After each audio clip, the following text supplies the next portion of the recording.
Action. Go. 3 days, 60 miles, one reason. In 2009, I walked the Breast Cancer 3-Day Walk for a Cure. I signed up late so I had less time to train and raise money. The daunting task of raising $2,200 in as little as 4 months was almost enough to scare me out of it. It took a lot of help from my family and friends for me to be successful in doing so. With the help of those I work with and my family members, I was able to raise almost $2,500. I tried to train as much as I could because I knew I'd be in for a test of my endurance. My goal during the walk was to not have to stop, no matter what. I chose to do the 3-day walk for my aunt. She was diagnosed with breast cancer over 10 years ago. On top of battling breast cancer, she also has MS, which meant doing the walk was something she could not do herself. Her being my aunt and my godmother, I wanted to do this in honor of her strength and determination to fight for her life she was given. I went into the walk on my own, just thinking I'm not going to bother anybody during the walk and just keep going to finish.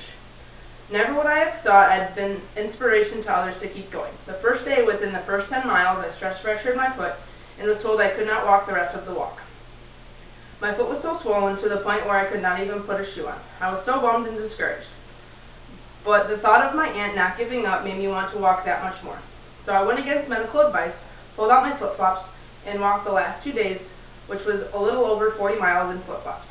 My knees were shot and taped and iced up. I had blisters on my blisters and a broken foot, and I wasn't about to stop. Many people on the walk stopped me along the way and asked me why I just didn't take the van back to the campsite. And to every one of those, I said the same thing. My aunt can't choose to quit having cancer, so I'm not choosing to stop walking for the cure. A few of them took pictures of me because I had inspired them, and one gave me a coin he had gotten from another walk he did from someone that he inspired. I went into the walk for my aunt and did the walk for her.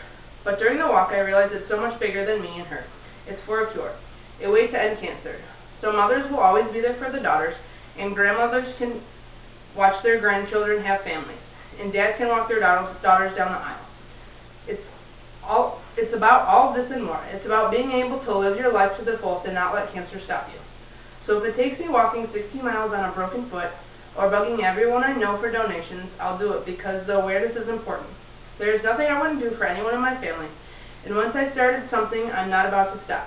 I practically crawled across the finish line, but the ending ceremony and everyone there cheering, it was well worth it. I held the flag up that said walking for my aunt proudly and called her to tell her I'd finished.